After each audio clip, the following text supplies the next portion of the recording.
जो ननम्स के सीड आते हैं, बीज जो आते हैं, बासप के दवाई आती है और ननम्स का बीज आता है। और बासप के और ननम्स जो कंपनी है ये नीदरलैंड की कंपनी है, यानी MNC विदेशी कंपनी है। और नीदरलैंड की ये कंपनी, इसका जो ननम्स जो नाम है वो नाम रखा है, नीदरलैंड में एक गाँव है ननम्स के नाम से। तो वहाँ जो इसकी जब शुरुआत की जब इसकी हुई थी स्टार्टिंग में, तो ननम्स की गाँव था, उस गाँव से स्टार्ट हो गया। आज ये ऑल ओवर पूरे विदेशों में, देश विदेशों में ये अपने बीज को बेच रहे हैं। तो वहीं के नाम से इसका नाम ननम्स रखा है। जैसे हम यहाँ पे आप रह रहे हो, आप सभी वाले घर परिवार के गौरीपुर के हो, तो आपकी जब खेती कोई ज़्यादा प्रचलित हो जाती है तो लोग क्या कहेंगे, वहाँ पे आदमी रह रहे हैं गौरीपुर के, तो वही चीज़ जो है आगे जाकर फैल जाती है, तो वही चीज़ एक ब्रांड बन जाता है। कोई चीज़ होता है ना, वही फलाना आदमी, हर जगह हर चीज़ में कोई ना कोई एक आदमी होता है जिसका नाम लोग दूर दूर तक जानते हैं। तो वही चीज़ धीरे धीरे करके वो चीज़ फैलती जाती है। तो ये ननम्स जो नाम है ये नीदरलैंड की एक गांव का नाम है, और गांव के नाम पे इस कंपनी का नाम रखा है।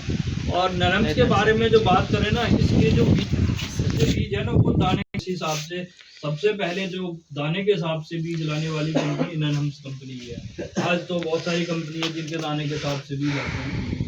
अभी हम बात करें यहाँ इस एरिया में, तो कितने एकड़ में यहाँ सब्जी लगती है? आप सभी यहाँ के रहने वाले कितने किले लगभग सब्जी लग जाते हुए? 40-50 किले। तो सबसे ज्यादा कौन सी सब्जी लगती है यहाँ पे? अभी जैसा अभी फसल आगे जो खेत खाली होंगे उनमें क्या लगाओगे अभी आप? गोभी लगा डॉक्टर की कविता ये। अच्छा, गोभी लगेगी। जैसे गेहूं के खेत खाली हो रहे हैं या कुछ है, उनमें गोभी है, भिंडी है, यही लगती है गोभी। आप डॉक्टर की लगाते हो? डॉक्टर की। तो इसकी पौध आप ये इनकी गेहूं कटने के बाद में इसकी पौध डालनी स्टार्ट हो जाती है। तो बासप कंपनी की ये जो गोभी है, पर्ल ग्लोरी, इसका आपने के नाम सुना है? नहीं, किसी नाम सुना हो, देखा हो? पिछले साल से सुना है नाम ही सुना, आपने यूज करके नहीं देखी है? अच्छा, यूज करके नहीं देखी। तो इसके बारे में मैं बताऊँ ना, बासप कंपनी की ये पर्ल ग्लोरी है जो हमने पिछले साल भी ये बेची है, और यहाँ काफ़ी सारे किसानों, कुछ लोगों ने लगाई भी है इधर। मैं बात गढ़ मीरकपुर में संजीव है, उसके पास में लगी है गोभी, और भी बहुत सारे किसान हैं जिनके पास में गोभी लगी है। दूसरी, इस गोभी की जब हम बात करें ना, इस गोभी के अंदर जो अब जैसा आप लगाते हो गोभी इस टाइम, तो उसमें समस्या क्या आती है गोभी में? जैसा मई में, जून में आप जब गोभी के पौध डालते हो, गोभी के पौध जब डल जाती है, जब उसके बाद जब फसल तैयार होती है, उसमें मतलब मेन प्रॉब्लम क्या आती है गोभी में इस टाइम जब गोभी आप लगाओगे? निकलने की तो बहुत छोटी प्रॉब्लम, छोड़ बारिश होती, हाँ, पत्ता गिर जाता है, और एक गलन की भी आती है ना, बढ़ जाता है, पेड़ गलने लगता है ना। देखो, जो पेड़ गलने वाली जो समस्या है ना, एक तो मैं थोड़ा जैसे इस टाइम का क्या है ना, आप कोई सी वैरायटी आप लगाते हो, मौसम इस टाइम खराब होना ही हो रहा है, क्योंकि जब आपकी फूल तैयार होगा उस टाइम बारिश तो होनी पड़ा, क्योंकि जो इसका फूल जो तैयार होगा बरसात के टाइम में उस टाइम होगा। तो 1 या 2% चांस ऐसे हैं जिस टाइम आपका शायद फसल चल रही है उस टाइम बारिश ना हो, 1% या 2%, नहीं तो बारिश 99%। तो उसके लिए आपको क्या चाहिए? उसके लिए आप ऐसा तो नहीं कर सकते भाई बारिश को हम रोक सकते, वो तो एक हमारे लिए तो भाई उसके लिए तो हम कर ही नहीं सकते कुछ भी। हम कर सकते हैं कि उस टाइम हम एक ऐसी वैरायटी लगाएं जो, आ जाओ भाई साहब, उसके लिए हम कर ये सकते हैं कि उसके टाइम में हम एक ऐसी वैरायटी लगाएं जो उस गलाव की जो समस्या है ना उसमें कम रहे, कम आए, तो वो वैरायटी हम लगा सकते हैं। बाकी मौसम का हमारे ऊपर कोई कंट्रोल नहीं है कि भाई हम मौसम, मेरे ऊपर में, आपके ऊपर में कोई कंट्रोल नहीं, हमारे कंट्रोल में है वैरायटी लगाना, कि हम एक ऐसी वैरायटी अपने खेत में लगाएं जिसमें वो गलन की समस्या कम आए। तो उसकी गलन की समस्या की जब बात करें तो ये पर्ल ग्लोरी वैरायटी है, जिसके अंदर आप चाहे कोई वैरायटी, आप दूसरी वैरायटी जब आप कोई सी लगाते हो ना, जब आप कोई वैरायटी आप लगाते हो ना, तो वो वैरायटी मेनली क्या होता है, उस टाइम जो है ना बारिश होने की वजह से गलन आने लगती है, और गलन की समस्या एक बहुत हमारे फसल को नुकसानदायक रहती है। तो उस टाइम ये पर्ल ग्लोरी वैरायटी लगाइए। इसमें आप कोई भी वैरायटी आप लगाओगे साथ में, चाहे 15-22 हो या कोई भी हाइब्रिड है, यहाँ पर ज़्यादातर चाहे डॉक्टर की आप लगाते हो, तो कोई भी आप वैरायटी लगा रहे हो, उसके अपेक्षा इसमें गलन की समस्या बहुत कम है पर्ल ग्लोरी में। हमारा पर्ल ग्लोरी जो वैरायटी है, इसका जो मेन जो काम है ना, वो यही है कि इसमें गलन आपकी बहुत ही कम आएगी। जहाँ आप वैरायटी कोई भी आप वैरायटी दूसरी लगा रहे हो, मेरा कहने का मतलब कि थोड़ी वैरायटी पर्ल ग्लोरी लगाओ। लगा के आप जैसे मान लो 1 किले में आप गोभी लगाने का प्लान कर रहे हो, तो एक में आधे किले या जितना भी आपको कम से कम में आप ट्राई के तौर पे इसको लगा के देखो वैरायटी को। आप अगले साल आप खुद इसका रिजल्ट देखोगे गलन की समस्या। और दूसरी इसकी जो फल का जो वजन है, जो कर्ड का जो साइज है, वो आपका इसका 700 ग्राम से लेके 1 किलो 200 ग्राम 1 किलो 300 ग्राम तक इसका बन जाता है, 600-700 ग्राम से लेके। और वो जो आपका 700 ग्राम का भी है 800 ग्राम का भी है, वो हमारे ऊपर है कि हम किस टाइप का हमारे मंडी में छोटा काटे या बड़ा काटे, छोटा काटे या बड़ा काटे। और दूसरा गोभी की हम बात करें ना, इस टाइम गोभी में कुछ लोग कहते हैं भाई सफेद फूल आएगा नहीं आएगा।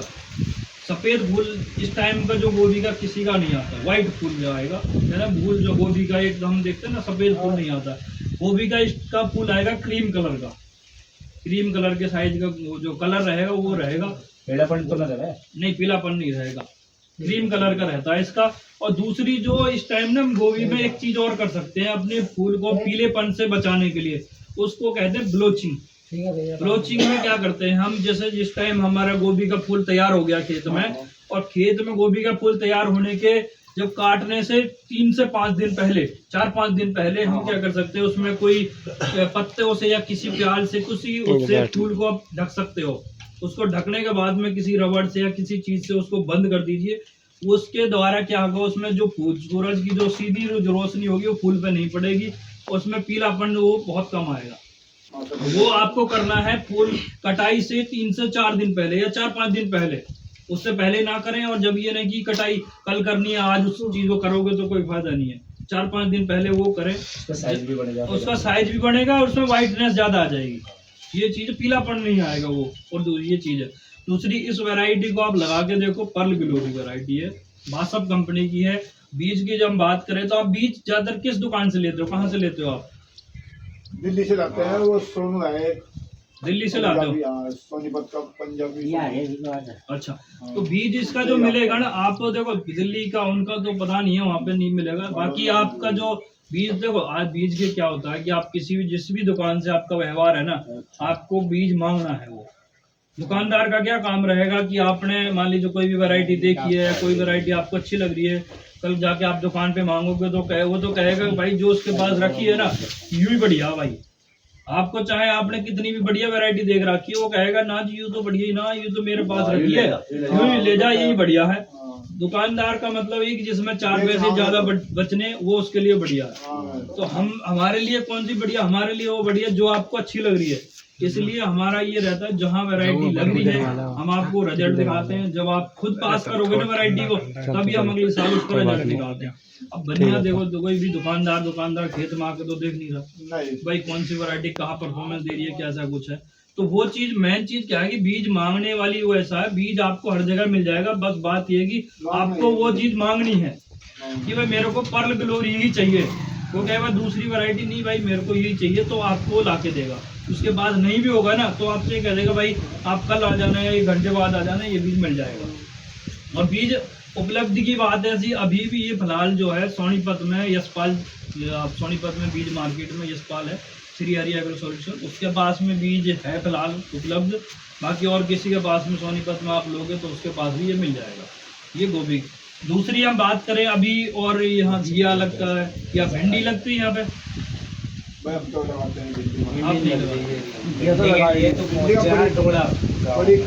चलो गोभी का ही है मैंने यहाँ पे, गोभी और घिया वगैरह, गोभी और घिया की बात, गोभी घिया मूली। गोभी की बात, ये जो घिया की बात करें तो घिया हमारी वैरायटी एक आती है अरुषा, ये वैरायटी है लंबे वाला घिया। ये इसका जो साइज है ना मीडियम साइज का रहेगा, लगभग 1 फुट के अराउंडिंग इसका फल का जो साइज रहता है लंबाई में, यानी कि गुट का साइज है, मीडियम साइज का रोज रहा है। यहाँ मार्केट जो आप किस तरह के घिये मार्केट में ले जाते हो, लंबे साइज का, मीडियम का, थोड़ा लंबे साइज का, लगभग कितने फुट, 1 फुट के आस सराउंडिंग, 1 फुट के आसपास का, 1 फुट से थोड़ा ज्यादा, 1 फुट से कम, यानी अराउंडिंग 1 फुट के। तो ये जो घिया है ना, इसका जो साइज रहेगा वो आपका 1 फुट के आसपास का, उससे थोड़ा ज्यादा, उससे थोड़ा कम, यानी कि उसके पास रहता है। दूसरी इस घिया की जो बात करें ना, इस घिया का जो खासियत है वो है कलर। गहरे हरे कलर का इसको जो घिया आएगा। हरे कलर का। और जो दूसरी एक और इस चीज के अंदर ये रहती है कि घिया ज्यादा क्या होते हैं, जो थोड़े छोटे साइज के रहते हैं या थोड़ा वो होता है, वो क्या है ऊपर से तो थोड़े ठीक रहेंगे, नीचे जाके थोड़ा मोटा हो जाता है, उसकी पकड़ नहीं, वो उसकी पकड़ नहीं होती। जिसमें लोग कहते हैं लोग साइज होनी चाहिए। देहाती का पिछवाड़ा मोटा हो हाँ, नीचे हाँ, से थोड़ा सा घिया मोटा हुआ हो है। जा, तो वो चीज इसके अंदर नहीं रहेगी। यूरिया भोग रहा हूँ। देखिए भाई, इसका बीज का नाम है स्वीकार 045। कलर है ना, कभी नहीं मरता। अनमोल का बढ़िया गया है भाई। अरे भाई साहब आइए, ये तो जो है। अरे बैठ जाओ भाई, आप तो जगह है। भाई, पूरे का कोई बोलते हैं वो लग रहा है। व्हाइट नहीं होगा। ये बात देखिए कि नहीं है, बाकी सारा कलर फिट है। देखो ये जो आपका जो कलर है ना, ये इससे ज्यादा डार्क रहेगा, ये वाला गहरे कलर का। लगान कैसा रहेगा? लगान बढ़िया बनेगा। लगान इसका बढ़िया इसकी है। आप डेली तुड़ाई कर सको। इसकी आप अगर दूसरे दिन नहीं तोड़ोगे तो ये और लंबा हो वही जाएगा। है यू। ठीक है जी। बस इसका बीज का नाम दूसरा नाम, इसका भी वही है। नहीं, ये आपका नहीं, बहुत फुटके में है, इससे फुट का है। थोड़ी इसकी और हाइट इसकी कौन सा है तेरा लंबा नाम? होगी। हाँ। ठीक है ना। स्वीकार 045। कहाँ से कंपनी होता है कौन सी? स्वीकार 045। ये तो वैरायटी का नाम होगा। तो लिख रहे हैं यहाँ इसी दुकान पर पेट्रोल पंप की बराबर। हाँ, पता है। ज्यादा तो उल्लू उल्लू से महंगा होगा।